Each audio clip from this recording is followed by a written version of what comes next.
Welcome back, guys. Tonight we're going to cover a little bit of barter items. And I have notes so I can keep track of where I'm going with this. And we're going to kind of talk about what the value on your items are that you might want to barter, um, and how much of it you're willing to spare before you have to go without. And I'm going to start with what I feel is probably the most expensive item, barter item. It's going to be gold and silver, and a real grid down into the world situation.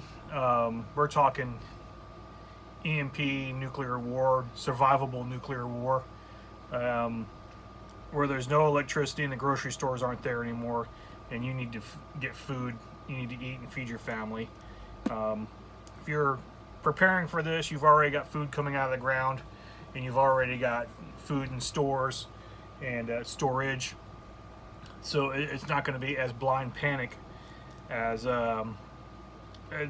the city-dwelling zombies as they have become known in the industry.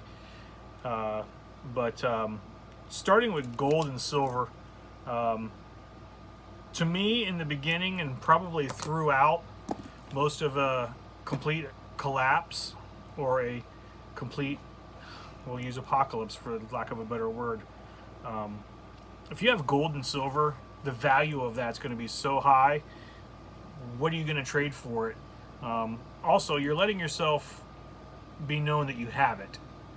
So there's two strikes on gold and silver. I think gold and silver will have a value as society starts to recover. Things start to become available again. Things with value start to become available again. But in the midst of the shit, it's going to have so much value. How are you going to justify buying tomatoes from a farmer with a silver coin that's worth well over what a few tomatoes are going to be, or a few ears of corn are going to be? Now, who's to say what the value of that food's going to be? If you're desperate enough, that food has more value than any gold or silver you own. That's absolutely true. But if you've prepped and you're out and you're just trying to supplement some of your used supplies, it's going to be hard to justify spending the value of gold and silver for some lesser expensive items. But keep in mind, it's good to have some, precious metals, because again, when you're starving, that food is going to have more value than any gold or silver you own. So the next one I want to talk about is fuels. I don't mean just gas and diesel. I mean, if you've stored gas and diesel, it's going to have some value. I mean, no one really knows what the effectiveness of an EMP will be, what cars will run, what cars will not run. There's a lot of speculation. There's a lot of books written on it. And I don't really fully believe that the streets will come to a complete standstill. I think some stuff will run. There may be starting issues, and I'm not going to get too technical because being an automotive mechanic, I'm not going to go down that rabbit hole. But it could affect batteries, so starting the vehicle back up might be an issue. So there's that. But you got propane, you got LP, which is the same thing, propane. You're going to have, you seen in the thumbnail, I've got the isobutane. You got butane, you got methane, of course gasoline, ethanol, and diesel fuel. So all these are going to be factors of people are going to be wanting that, especially if some vehicles do run. So where is your limit of how much you give, and are you willing to let the populace know that you have it by trading it? I think in the long run that a small, if you have supplied some isobutane or the small green cans of propane for your camp cooktop, if you've supplied yourself with them very well and things are getting pretty grim and the food stores are getting low, that might be something to consider on fuels. So there is that. But again, you've also got to keep in mind, what are you willing to give up, or how much are you willing to give up for what's available for trade? I think another one that's coming is going to be, of course, you're going to be trading for food, well, amongst other things, but one of the things barter on big time is going to be food. How much food are you willing to trade away for other stuff? If you are gardening and you have food coming out of the ground, as I keep saying, you're going to have a source of income to get stuff that you want, and you'll almost be able to name your price on it. And again, you're going to run into the people who might have the gold and silver and they're starving, and you might be able to, make out really well. I'm not saying go out there and make unfair trades in your advantage, because you can't eat gold and silver, and as long as your crop is strong, you're okay. But it's something to keep in mind too. Liquor is another thing. I think if we were to go into a full shit hits the fan scenario, liquor and tobacco are going to become priceless, and people will be willing to give anything. People with addictions, I mean, we're not even going to drugs, prescription or illegal narcotics, or whatever you want to, that stuff, hopefully that's something that's going to be more city related, and those people are just going to kill each other off, and you won't probably have to I would hope we're not going to have to deal with it as much when it comes to stuff like that. So drugs, man, if you're relying on prescriptions to stay alive or to keep yourself in good health, you better start stocking them up. It wouldn't hurt to do a little research and see if there's something natural, a plant that you can supplement part of that also. And there's a lot out there that does different stuff, and I am not that guy, but I know a guy. So there is that. I see the biggest thing is going to be diabetics, and that's because that's got to be that has to be refrigerated, if I'm not mistaken. But I think there's some supplements depending on your level of diabetes. So that's something to do research on if you're in there. Another barter item that people are talking about and is going to be guns and ammo. My input on trading guns and ammo is no. Just no. Not doing it. It would have to be a pretty damn desperate situation for me to give up any level of my security. It's just, even if I have more than one type of one weapon, or even if I have more than one weapon of a certain type, it's conversation over. No.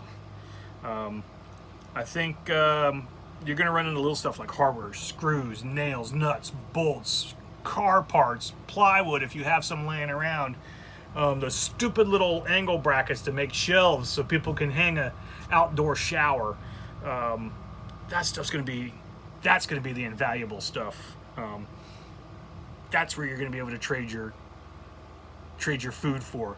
If you've got a bumper crop and you need lumber to build your outside shower, you're going to be the man, because someone starving is going to probably be willing to pull the paneling off the side of their house to get food in their kids' bellies. And again, I'm not saying go for the uneven trades and essentially, for lack of a better word, start ripping people off because you have what they need.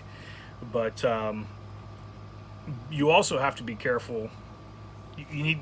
This is where group, mag, tribe, select your name, is going to come into hand, because you're going to need the security. Once people know you have food, even if you're going somewhere to trade it, there's going to be people willing to follow you where you're coming from, because now they know what you have, or that you have something desirable.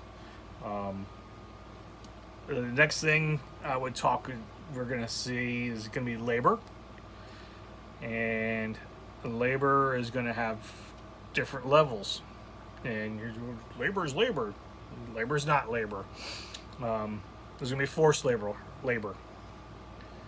And some of that forced labor is going to be human trafficking. There are going to be people pimping out women or men who are unable to fight. And I think that there will probably be situations where that's the only skill people have, so they're going to try to fall back on it. And once the warlords figure out that you have, and I'm just going to use a female for example, who's willing to work food off in the bedroom, they're basically going to become pimps.